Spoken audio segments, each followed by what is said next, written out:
Hey, everybody, welcome to notes number 11, where we are going to continue our conversation involving decimals. But notes 11 is going to connect in the decimals, the fractions, and now percents, and how those are interrelated. So we know from our fractions that if I have a fraction, I can go ahead and divide and turn it into a decimal. For example, 1/2 as a fraction, if I divided, I would have 0.5 as the decimal version. Well, today we're going to introduce the concept of a percent. Now, percent literally means divided by 100. So anytime we have a divide by 100, I can replace the fraction with a percent sign. So if I have 10 out of 100, the one out of 100 is replaced 10%, right? Or 45% really means fraction-wise 45 out of 100, but that out of 100 can be replaced with the percent sign. Let's try it. Number 1, of 100 students in a club, 27 are sophomores. So what they're trying to tell me is there are 27 sophomores out of 100 total. So they're giving me the fraction 27 out of 100. What percent of the students are sophomores? Well, as we just talked about, this fraction, this divide by 100 can be replaced with the percent sign. So 27% are sophomores. If 27% are sophomores, how many are not sophomores?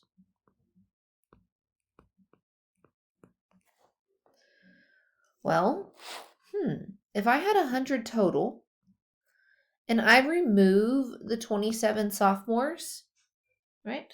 100 minus 27, maybe I should stack that because I'm going to have to borrow. Borrow from the 1 makes 10.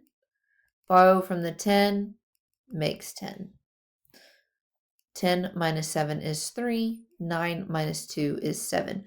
There are 73 out of 100, or 73%, that are not sophomores. Why don't you try number 2? It is set up the same way. Assuming you've paused and done that, a basketball player makes 71 out of 100 free throws. As a percentage, the divide by 100 is replaced, leaving me 71%. What percent of free throws did they not make? 100 minus the 71 that we made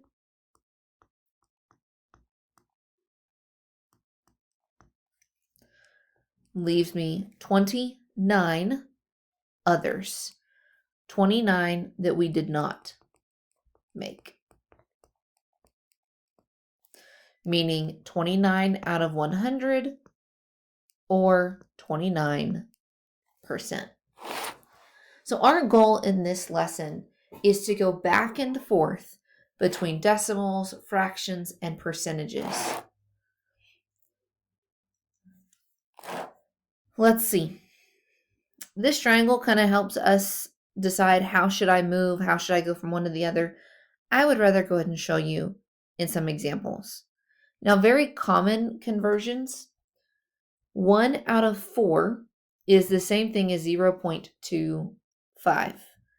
I could have done that by dividing. Take my fraction and divide it into the decimal. But we learned a couple lessons ago that 0.25, because that's 2 decimals, is the same thing as 25 out of 100, or 25%. 1/2 is the same as 0.5 or 50%. 3/4 is the same thing as 0.75 or 75%. And then we also have our repeating decimals. So let's try one. 35%.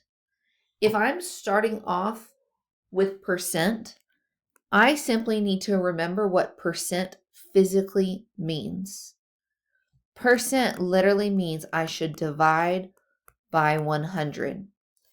So I should take my 35, divide it by 100, will create me in fraction form. But we also learned that we know that because there are 2 zeros, that is the same thing as taking my 35 and putting 2 decimals in there, putting the decimal place in front of the 35. So these are things that we've talked about in the last couple of lessons. But what I really want you to notice is what happened. If I have 0.35 and I want to create 35%,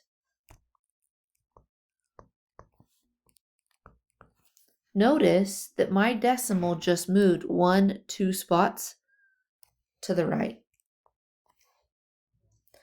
to land behind the 5, 35 whole number.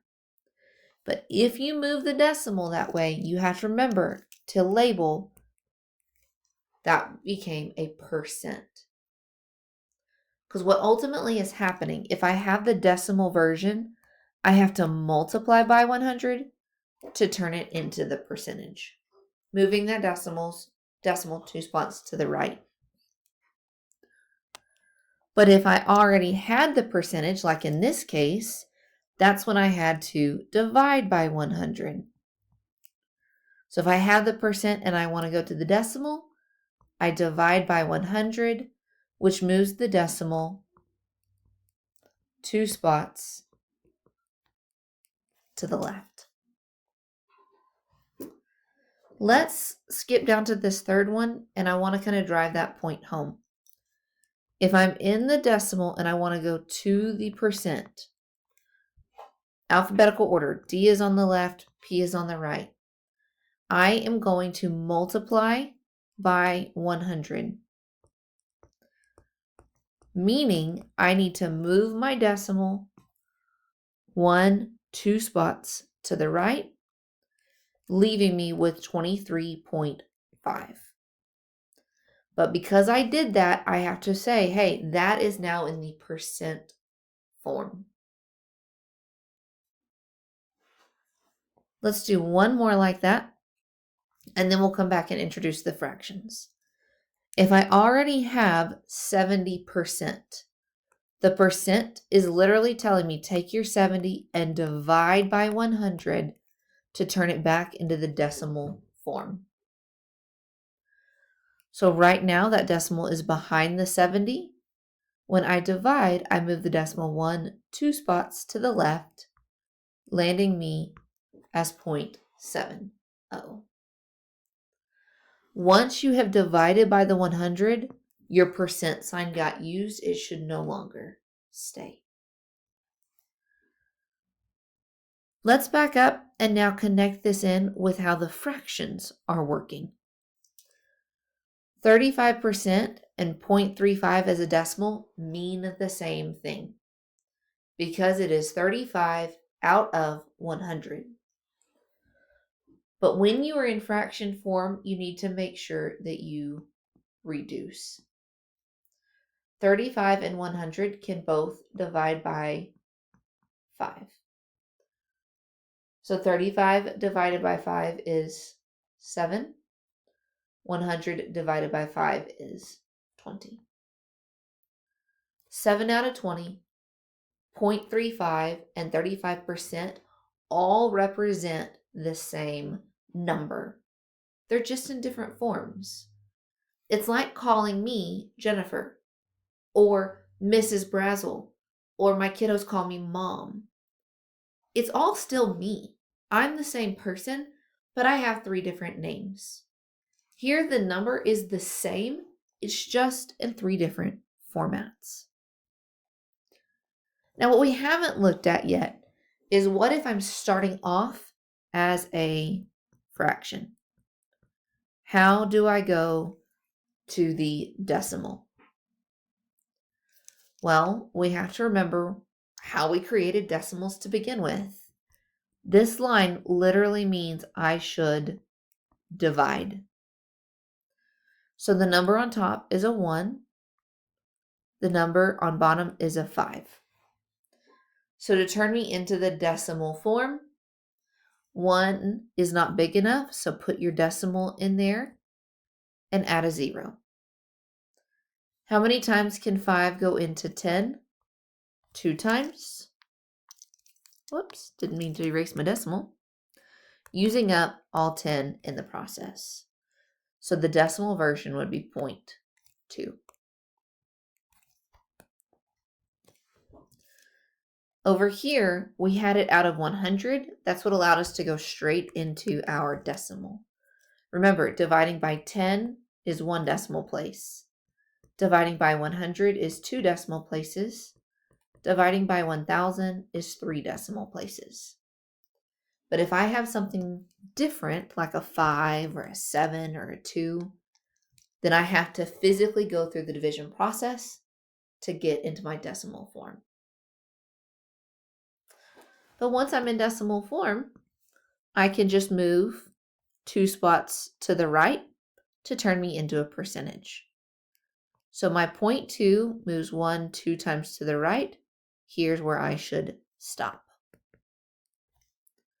But what do I always do with a gap? Fill it in. This one's gone, new decimal place, and because I moved it, I'm now in percent form. Let's just say one more thing about that. Can we all agree that 0.2 is the same as 2 out of 10? If I multiplied by 10, top and bottom, 2 times 10 is 20. 10 times 10 is 100. This is why the divide by 100, when it gets replaced by that percent sign, I end up with 20 on top, 20%. These things, this math should never contradict itself. So if you are going through this lesson, we have several examples still to go. But if you're going through this lesson and going, how is she getting these things? I don't understand. Then stop and ask me. Shoot me an email. Let's get on Teams or join tutoring sessions. Let's do these last two, finish these last two out from this for this video.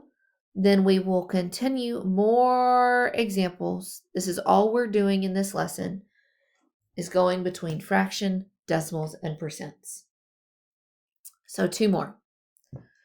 We're starting off with 0.235, which we have already moved the decimal twice to turn me into the percentage. When we first started learning fractions and versus decimals, we also learned that 0.235 could be turned into a fraction by taking your numbers on top and dividing by the number of decimal places. 1, 2, 3 means I have 1, 2, 3, 1,000 on bottom.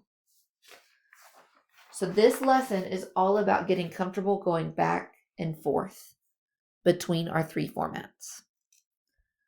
Now, once we're in the fraction form, we do need to make sure and reduce. Because I end in a 5 and a 0, I can divide a 5 out of each of these. So 235 divided by 5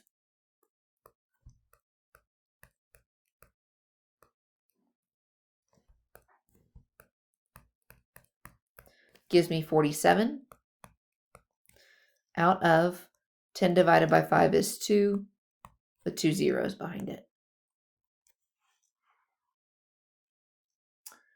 All right, let's do one more. How do I go from a fraction into a decimal when I don't have that pretty 10, 100, 1,000 on bottom? Well, I'm going to have to divide. 3 goes inside the house. 8 goes outside. 3 is not big enough, so put in your decimal so that we can make it 30.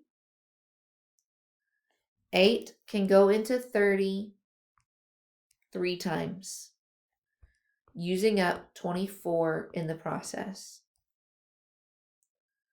30 minus 24 is 6. Put in a 0. Keep going. How many times can 8 go into 60? Well, that would be 7 times. 8 times 7 uses up 56 in the process, leaving me with the remainder, and we're going to go one more time. You need at least 3 decimals. I want at least 3 decimals in your division process.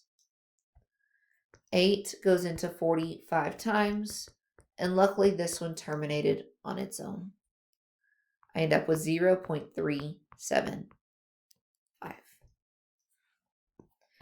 And last but not least for this video, once I have the decimal, I multiply by 100, or I move it 2 spots to the right in order to turn it into the percent sign.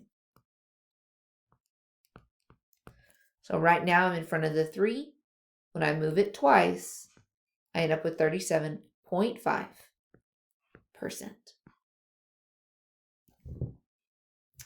All right, let's stop this video here.